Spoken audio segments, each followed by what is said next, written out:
नमस्कार दोस्तों, मैं सीमा सिलावट आप सभी का बहुत बहुत स्वागत करती हूँ मेरी आज की इस वीडियो में। हमारा टॉपिक चल रहा है ज्योतिष सीखिए बिल्कुल फ्री पार्ट 2। पहले जो वीडियो थी उसमें मैंने आपको बेसिक बताया था कि राशियाँ कौन सी होती हैं, कितनी होती हैं, ग्रह कितने होते हैं, और ये जो लगन कुंडली हमारे पास है उसमें हाउसेस का क्या रोल होता है, वो मैंने आपको थोड़ा सा जो बेसिक था वो मैंने आपको पार्ट फर्स्ट में बताया था। आज हम बात करेंगे पार्ट सेकंड की, और इस कुंडली से मैं आपको बताऊंगी कि आप योग कारक और मारक ग्रह कैसे निकालें। देखिए, बहुत ज़्यादा ज़रूरी है कुंडली में यह सीखना कि मारक और योग कारक ग्रह कैसे निकाले जाते हैं, क्योंकि आप अपनी खुद की कुंडली में भी देख सकते हैं कि कौन से ग्रह है जो आपको लाइफ में सपोर्ट करेंगे और कौन से ग्रह है जो आपको लाइफ में नेगेटिव रिजल्ट दे सकते हैं। और अगर आपको पता होगा कि आपकी कुंडली में कितने योग कारक यानी कितने अच्छे और बुरे ग्रह हैं, तो जब उन ग्रहों की दशा और अंतर्दशा चलेगी तो आप खुद अवेयर रहेंगे, सतर्क रहेंगे। अगर नेगेटिव ग्रह की दशा अंतर्दशा चल रही है तो आप उनके उपाय कर सकते हैं। उपाय करने से आप उन बुरे परिणामों से बच सकते हैं जो उन नेगेटिव ग्रह से आपको मिलने वाले हैं। तो बहुत ज़्यादा ज़रूरी है ज्योतिष शास्त्र में आगे बढ़ने से पहले योग कारक और मारक ग्रह को निकालना सीखें आप कि कैसे निकाले जाते हैं।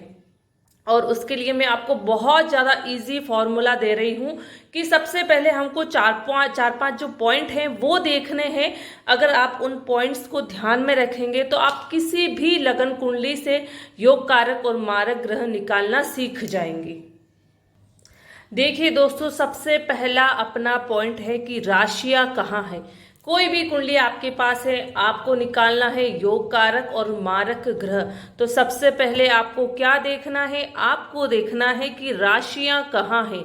मैंने आपको बताया था 9 ग्रह होते हैं और 12 राशियां होती हैं, और हर ग्रह को 2-2 राशियां मिली हुई है सूर्यदेव और चंद्रदेव को छोड़ के। सूर्यदेव और चंद्रदेव की एक ही राशि होती है, सूर्यदेव की सिंह राशि और चंद्रदेव की कर्क राशि, और राहु केतु को कोई भी राशियां नहीं मिली हुई है। बाकी सभी ग्रहों को 2-2 राशियां मिली हुई है। तो सबसे पहले आपको यह देखना है कि राशियां कहाँ है। सबसे फर्स्ट नियम यह कहलाता है सबसे फर्स्ट नियम।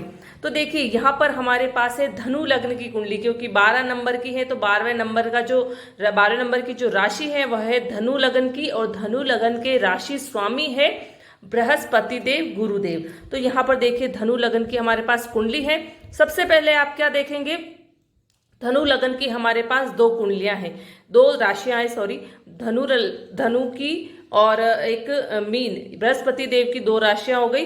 तो यहाँ पर हमको देखना है कि यह जो बृहस्पति देव की जो 2 राशियां हैं वो कहाँ कहाँ है। एक तो है यहाँ पर केंद्र। मैंने आपको बताया कि ये जो केंद्र के 4 घर हैं ये सबसे बेस्ट होते हैं, ये सम होते हैं, और ये 6, 8, 12 त्रिक होते हैं, और ये त्रिकोण, ये भी बहुत अच्छे हाउस माने जाते हैं।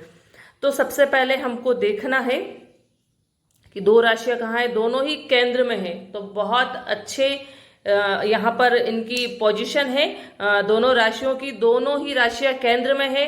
तो सबसे पहले नियम से ये क्या हो गए हैं, योग कारक हो गए हैं। क्योंकि मैंने आपको जैसे बताया था कि केंद्र का एक राशि केंद्र में है और दूसरी भी राशि केंद्र में है, तो वह ग्रह योग कारक हो जाएगा। और अगर एक सम में है, सम यानी तीसरा घर और 11th हाउस सम में है, और एक केंद्र में है, तो केंद्र को बहुत ही पावरफुल माना गया है, इसलिए भी योग कारक हो जाएगी। क्योंकि सम एवरेज हाउस है, नेगेटिव हम इस घर को कह नहीं सकते हैं, इसलिए यह योग कारक हो जाएगा। फर्स्ट नियम, ये राशियां कहाँ है, ये हमारा पहला नियम होता है ग्रहों को योग कारक और मारक देखने का। तो ये मैं आपको यहाँ पर लिख रही हूँ ताकि इस कुंडली से जब आप योग कारक और मारक ग्रह निकालेंगे तो आपको इस इधर से देखते हुए अगर आप निकालेंगे तो आपको थोड़ा इजी रहेगा, फिर आपको धीरे धीरे याद हो जाएगी ये सारी चीजें। और फिर है कि अगर एक राशि हमारी त्रिक में है, 6, 8, 12 में है, और एक है केंद्र में, तो मैंने आपको जैसे बताया केंद्र का जो घर है वो बहुत पावरफुल होता है। तो एक त्रिक में हो गया और एक केंद्र में हो गया तो भी योग कारक होगा वह ग्रह। फिर एक हो गया त्रिक में और दूसरा भी हो गया त्रिक में, तो पहले नियम से वह ग्रह हो गया, वह ग्रह हो गया हमारा मारक। फिर हो गया एक त्रिक में है और एक सम एवरेज हाउस में है, तीसरा घर या 11th हाउस जो भी है, तो वह भी हमारा मारक हो जाएगा। क्योंकि देखिए एवरेज हाउस भी ठीक ठाक होता है, इतना अच्छा नहीं है, प्लस उसके साथ में एक और जो घर है वो त्रिक है, बुरा घर है, तो यहाँ पर भी अच्छी स्थिति नहीं है, तो मारक हो जाएगा। फिर एक है त्रिकोण में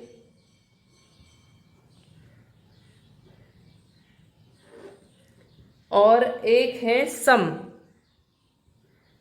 देखिए त्रिकोण जैसे केंद्र का हाउस पावरफुल होता है, उतना ही त्रिकोण के ये दोनों हाउस भी बहुत पावरफुल होते हैं। तो एक त्रिकोण में एक राशि और एक हमारी 6, 8, 12 में है, तो भी वह योग कारक होगा वह ग्रह। तो ऐसे हम देख सकते हैं, हमको थोड़ा याद हो जाएगा, इसलिए मैंने यहाँ पर लिखा है, बहुत इजी फॉर्मूला है। तो सबसे पहले हमने ये देखा है कि भाई दोनों ही जो राशियां हैं वह केंद्र में है, तो पहले नियम से तो यह हो गया है योग कारक। फिर हम देखेंगे सेकंड हमारा पॉइंट आएगा यहां पर ग्रह की जो प्लेसमेंट है, मतलब वह जो ग्रह है जिसकी हम बात कर रहे हैं, जिसको हम देख रहे हैं कि वह ग्रह योग कारक है, वह मारक है, तो वह जो ग्रह है वह किस घर में है, किस प्लेसमेंट उसकी कैसी है, तो उसके अनुसार हमें पता चलेगा कि वह योग कारक है, मारक है। यहाँ पर फर्स्ट नियम से बृहस्पति देव योग कारक हो गए। फिर हम देखेंगे कि बृहस्पति देव स्वयं कहाँ बैठे हैं। अगर मान लीजिए बृहस्पति देव यहाँ बैठे हैं, तो बृहस्पति देव देखिए यहाँ पर त्रिकोण में बैठ गए, तो कितनी अच्छी स्थिति है।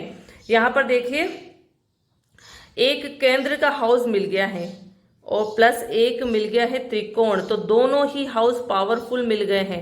कि देखिए एक तो केंद्र में, तो वो जो बृहस्पति देव यह जो ग्रह है वह योग कारक कहलाएंगे और बहुत अच्छी स्थिति इनकी हो जाएगी। फिर हमारा जो थर्ड पॉइंट आता है वह है नीच ग्रह। देखिए नीच ग्रह की भी अलग डेफिनेशन है।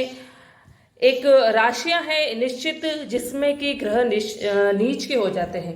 तो यहाँ पर देखिए मैं आपको बताऊंगी, पहले मैं यहाँ पर लिख लेती हूँ कि मारक और यहाँ पर योग कारक ग्रह।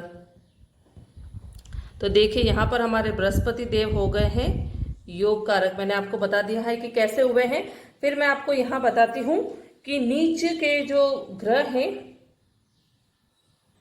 इसी लगन कुंडली में आपको नीच ग्रहों की मैं बता देती हूँ। देखिए जो नीच के जो ग्रह होते हैं वह होते हैं बृहस्पति देव, देखिए 10 नंबर की राशि के साथ, मतलब कि मकर राशि के साथ में नीच के हो जाते हैं। चंद्रदेव है वह वृश्चिक राशि 8 नंबर की राशि के साथ में नीच के हो जाते हैं। यह भी आपको याद करने वाली बातें हैं, आपको याद करना होगा यह कि ये जो ग्रह हैं इन राशियों के साथ में नीच के हो जाते हैं। फिर है बृहस्पति चंद्रदेव हो गए। फिर हमारी बात करेंगे हम मंगल देव की, तो मंगल देव हो जाते हैं नीच 4 नंबर की कर्क राशि के साथ में मंगल देव नीच के हो जाते हैं। फिर बात करें हम शुक्र देव की, तो शुक्र देव हो जाते हैं 6 नंबर की कन्या राशि के साथ में शुक्रदेव नीच के हो जाते हैं। फिर बात करें हम बुध देव की, तो बुध देव नीच के हो जाते हैं 12 नंबर मीन राशि के साथ में नीच के हो जाते हैं। तो यहाँ पर 1 2 3 4 5 6 5 हो गए हैं। और फिर है सूर्य देव, सूर्य देव हो जाते हैं 7 नंबर तुला राशि के साथ में नीच के हो जाते हैं। फिर हम यहाँ पर एंड में बात करेंगे शनिदेव की, शनिदेव 1 नंबर की राशि के साथ, मतलब मेष राशि के साथ में नीच के हो जाते हैं। तो देखिए ये सारे ऐसे ऐसे नीच के हो जाते हैं। बृहस्पति देव मकर के साथ में, Chandradev 8 number, Mangaldev 4 number, Shukradev 6 number कन्या राशि के साथ में, बुधदेव मीन राशि के साथ में, सूर्यदेव तुला और शनिदेव मेष राशि के साथ में जब बैठ जाए तो वह नीच के हो जाते हैं। और देखिए हम योग कारक मार्ग में हम इसकी गिनती कैसे करेंगे। देखिए फिर हम सेकंड बात करेंगे, यहाँ पर ये नीच ग्रह की डेफिनेशन हो गई है। फिर हम बात करेंगे यहाँ पर, देखिए ये जो एक अष्टम द्वादश थ्योरी भी होती है वो भी मैं आपको यही बता देती हूँ। अष्टम द्वादश थ्योरी,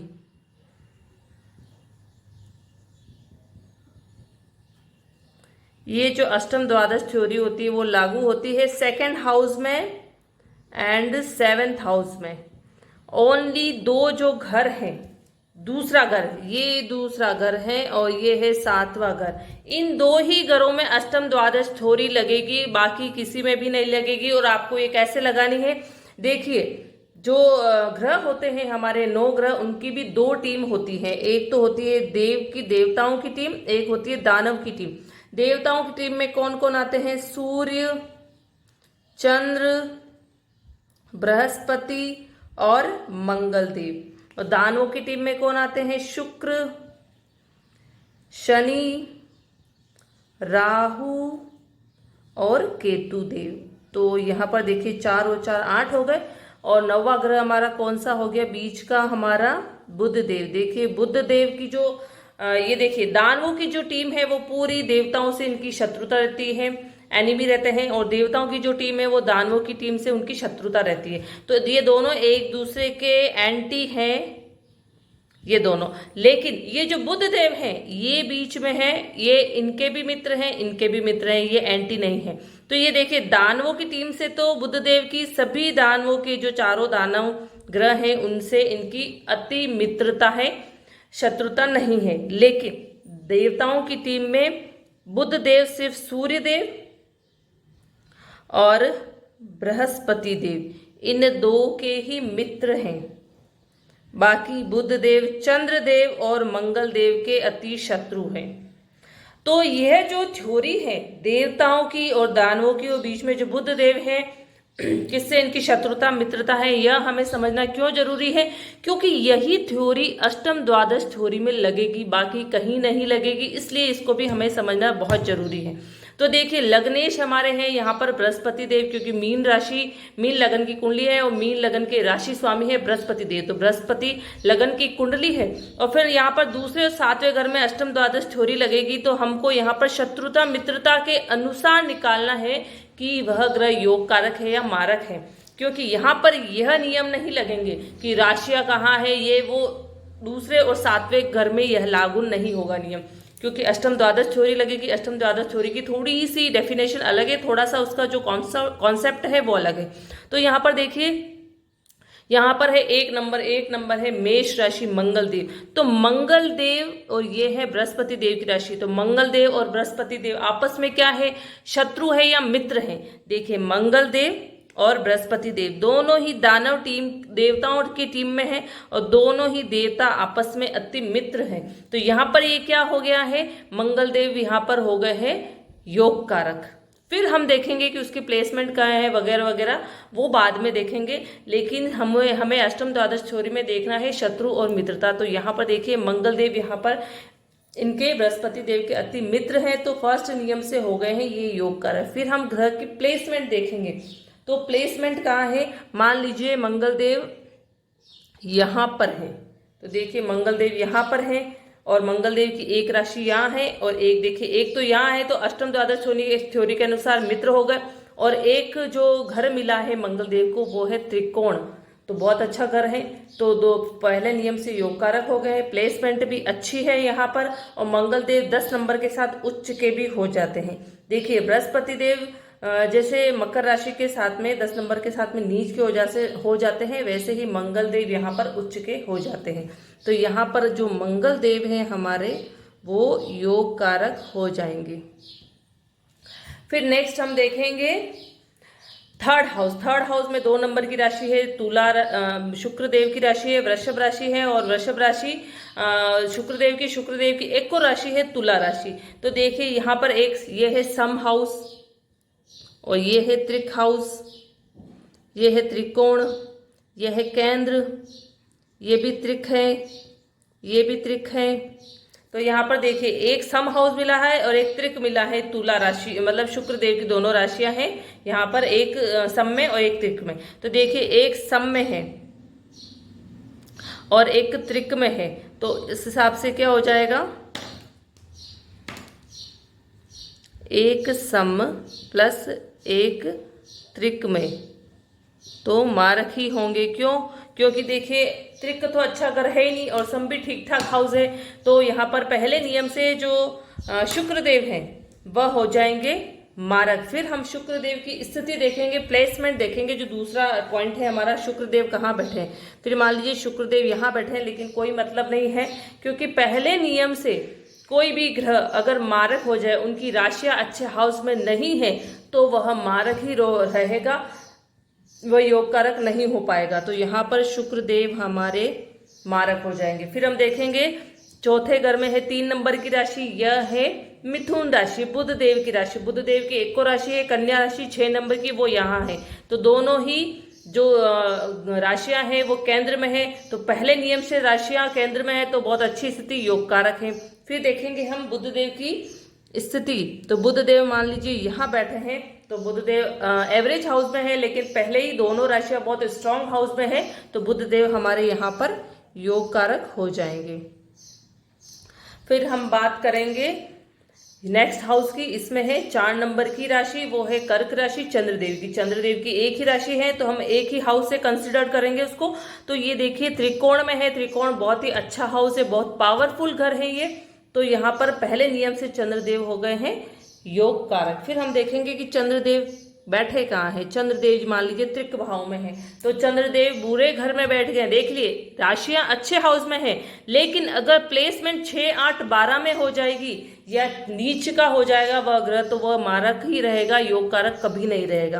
तो यहाँ पर चंद्रदेव हो गए हैं मारक। फिर हम देखेंगे 6 हाउस में 5 नंबर की राशि है, सिंह राशि है, सूर्यदेव की राशि।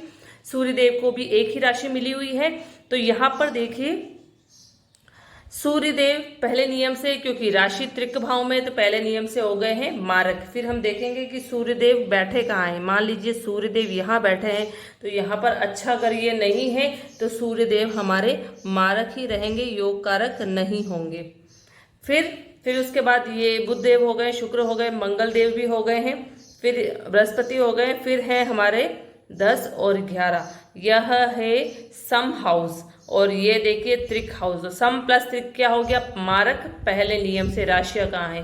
फिर हम ग्रह की प्लेसमेंट देखेंगे कि शनिदेव बैठे कहाँ हैं।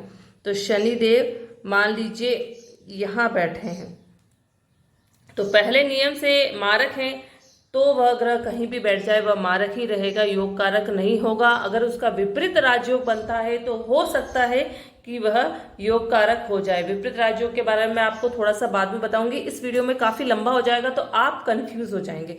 तो यहाँ पर हमारे शनि देव भी हो गए हैं मारक। एक अस्त ग्रह भी देखे जाते हैं, जैसे मैंने आपको बताया कि नीच के ग्रह, अष्टम द्वादश होड़ी लगती है, नीच ग्रह देखे जाते हैं, और एक लगता है अस्त ग्रहों को भी हम देखते हैं। तो अस्त ग्रह की मैं अलग से वीडियो बनाऊंगी, क्योंकि यहाँ अगर मैं बताऊंगी तो बहुत ज़्यादा कंफ्यूजन हो जाएगा, एक साथ इतनी चीज़ें समझ नहीं आती है। फिर हम देखेंगे कि देखिए 1, 2, 3, 4, 5, 6, 7 ग्रह हमारे हो गए, टोटल होते हैं 9 ग्रह। तो यहाँ पर हम बात कर रहे हैं हम राहु देव और केतु देव की।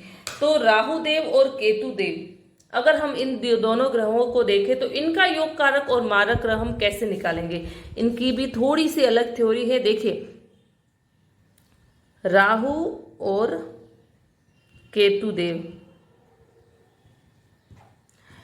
इन दोनों को भी उच्च और नीच की जिन राशियों में होते हैं वो भी आप समझ लीजिए। देखिए राहु देव होते हैं 2 नंबर और 3 नंबर की राशि के साथ उच्च के, इसका मतलब है वृषभ और मिथुन राशि के साथ में उच्च के हो जाते हैं। और केतु देव हो जाते हैं 8 और 9 नंबर राशि के साथ में उच्च के, तो वृश्चिक और धनु राशि के साथ में हो जाते हैं राहु देव उच्च के। तो देखिए केतु देव 8, 9 नंबर के साथ में उच्च के हो जाते हैं, और राहु देव 2 और 3 नंबर वृषभ और मिथुन राशि के साथ में उच्च के हो जाते हैं। लेकिन राहु देव जस्ट इसके उल्टा ही वृश्चिक और धनु राशि के साथ में नीच के हो जाएंगे, और केतु देव जस्ट इसके उल्टे ही दूसरे तीसरे वृषभ और मिथुन राशि के साथ में नीच के हो जाएंगे। तो और यहाँ पर राहु देव और केतु देव को योग कारक और मारक ग्रह निकालने का एक ये भी नियम है कि शत्रु मित्रता के अकॉर्डिंग देखते हैं, मित्र है या शत्रु है, उसके अकॉर्डिंग आपको देखना पड़ेगा कि राहु देव योग कारक है और केतु देव योग कारक है या मारक है। देखिए मान लीजिए राहु देव यहाँ बैठे हैं और केतु यहाँ बैठे हैं, क्योंकि राहु देव केतु देव दोनों अपोजिट बैठते हैं, 7th दृष्टि दोनों के आपस में होती है, तो ये हमेशा आमने सामने ही बैठेंगे। यहाँ आमने सामने, यहाँ आमने सामने, यहाँ आमने सामने, यहाँ आमने सामने, तो आमने सामने ही रहते हैं। यहाँ भी आमने सामने, यहाँ आमने सामने। तो यहाँ पर देखिए राहु देव बैठे हैं 5 नंबर की राशि के साथ में। वैसे तो 6, 8, 12 में अगर राहु देव बैठ गए या केतु देव बैठ गए तो आपको कुछ भी नहीं देखना है, वो मारक ही कहलाएंगे। और मान लीजिए राहु देव यहाँ बैठे हैं और केतु देव यहाँ बैठे हैं, तो राहु देव 3 नंबर की राशि के साथ में क्या हो गए हैं, उच्च के, तो ये योग कारक हो जाएंगे। और केतु देव धनु राशि के साथ में, ये 9 नंबर की राशि के साथ में उच्च के हो गए, तो ये दोनों ही योग कारक हो जाएंगे। और मान लीजिए राहु यहाँ है और केतु यहाँ है, तो क्या होगा, फिर आप देखेंगे कि राहु देव किसके साथ बैठे हैं, 12 नंबर की राशि के साथ। 12 नंबर की राशि किसकी है, बृहस्पति देव की। और बृहस्पति देव देखिए यहाँ पर राहु देव के क्या है, अति शत्रु, क्योंकि ये देवता है और ये दानव है। तो यहाँ पर क्या होंगे हमारे, फिर राहु देव हो जाएंगे मारक और केतु देव 6 नंबर की राशि के साथ में बैठे। तो केतु देव तो बुध देव की राशि के साथ में बैठे हैं। ये अपने को शत्रु मित्रता देखनी है। जब राहु देव केतु देव का योग कारक मारक हम निकालेंगे तो यहाँ पर वो हमें चीज देखनी है। तो बुध देव केतु देव के अति मित्र हैं, लेकिन फिर हमें ये भी देखना है कि मित्र कहाँ बैठा है। देखिए मित्र की स्थिति जैसी होगी वैसी ही राहु और केतु देव की स्थिति होगी। जैसा मित्र होगा वैसा ही राहु देव और केतु देव होंगे। क्यों? क्योंकि देखिए संगत का बहुत असर होता है। मित्र जैसा होगा उसके साथ में रहने वाला भी वैसा ही होगा, वैसे ही उसके आचार विचार होंगे, वैसे ही वह रिजल्ट देगा, वैसे ही वह कर्म करेगा। तो ये चीज हमें देखना है। बुध देव देखिए, बुध देव कहाँ है, बुध देव यहाँ बैठे हैं, प्लेसमेंट अच्छी है बुध देव की, तो यहाँ पर केतु देव योग कारक हो जाएंगे। तो आपको ऐसे राहु देव और केतु देव को कंसिडर करना है कि वह कैसे योग कारक है या मारक है, ये चीजें आपको देखनी है। अस्त ग्रह की मैं आपको अलग से थ्योरी समझाऊंगी कि अस्त ग्रह को हम कैसे देखते हैं। और एक बात और मैं बता दूं आपको कि देखिए किसी भी कुंडली में योग कारक और मारक ग्रह निकाल रहे हैं, राशियां कहाँ है, ग्रह की प्लेस में नीच ग्रह फिर देखने हैं। फिर आपको चौथा देखना है कि अस्त ग्रह, अस्त भी देखना है। और फिर आपको 5 नंबर देखना है कि एक विपरीत राजयोग बनता है, उससे भी ग्रह योग कारक मारक हो जाते हैं, ये भी आपको देखना है। ये राजयोग की अलग से लिस्ट है। अष्टम द्वादश थ्योरी मैंने आपको बता दी। और फिर है एक लग्नेश को त्रिक का, जो लग्नेश होते हैं वो हमेशा योग कारक होता है। ये चीज भी आपको, लग्नेश हमेशा योग कारक होता है। लग्नेश मान लीजिए 6, 8, 12 में भी बैठ जाए तो वह योग कारक होगा, लेकिन उसको रिजल्ट तो वह बुरे ही देगा, वह अच्छे रिजल्ट नहीं दे पाएगा, लेकिन उसको हम मारक में नहीं लिखेंगे। ऐसा कहा जाता है कि लग्नेश को त्रिक का दोष नहीं लगता, इसलिए वह योग कारक में लिखा जाएगा, लेकिन वह रिजल्ट योग कारक जैसे नहीं देगा, वह रिजल्ट मारक जैसे ही देगा। ये चीज है। और फिर राहु देव केतु देव का मैंने आपको समझा दिया। तो ये सारा मटेरियल है आपको निकालने के लिए कि कोई भी जो ग्रह है वह योग कारक कैसे होगा और मारक ग्रह कैसे होगा। तो आप इन चीज़ों को पहले लर्न कीजिए, अच्छे से दिमाग में फिट कीजिए। ये सारी थ्योरी आपको समझनी होगी, तभी आप किसी भी कुंडली में देख पाएंगे कि कौन सा ग्रह योग कारक है और मारक है। आज के लिए इतना ही। नेक्स्ट वीडियो में मैं आपको और भी अच्छी तरह समझाऊंगी, क्योंकि बहुत सारी बातें हैं, बहुत सारी चीज़ें हैं। योग और दोष भी बनते हैं, उससे भी ग्रहों की स्थिति बदल जाती है, उससे भी योग कारक मारक ग्रह चेंज हो जाते हैं। तो वो धीरे धीरे एक एक पार्ट में आपके सामने में रखती जाऊंगी और क्लियर करती जाऊंगी। तो आपको आज की वीडियो कैसी लगी है प्लीज मुझे कमेंट बॉक्स में कमेंट करें। कोई भी कंफ्यूजन है आपको इस वीडियो को लेके, आपको कोई भी चीज़ समझ में नहीं आ रही है तो भी आप मुझसे पूछ सकते हैं। मैं आपकी जो आपके क्वेश्चन है उसका रिप्लाई ज़रूर करूंगी। मेरी वीडियो को लाइक कीजिए, शेयर कीजिए, और अभी तक अगर आपने सब्सक्राइब नहीं किया है मेरे चैनल को तो प्लीज़ सब्सक्राइब जरूर कीजिए। ओके, धन्यवाद।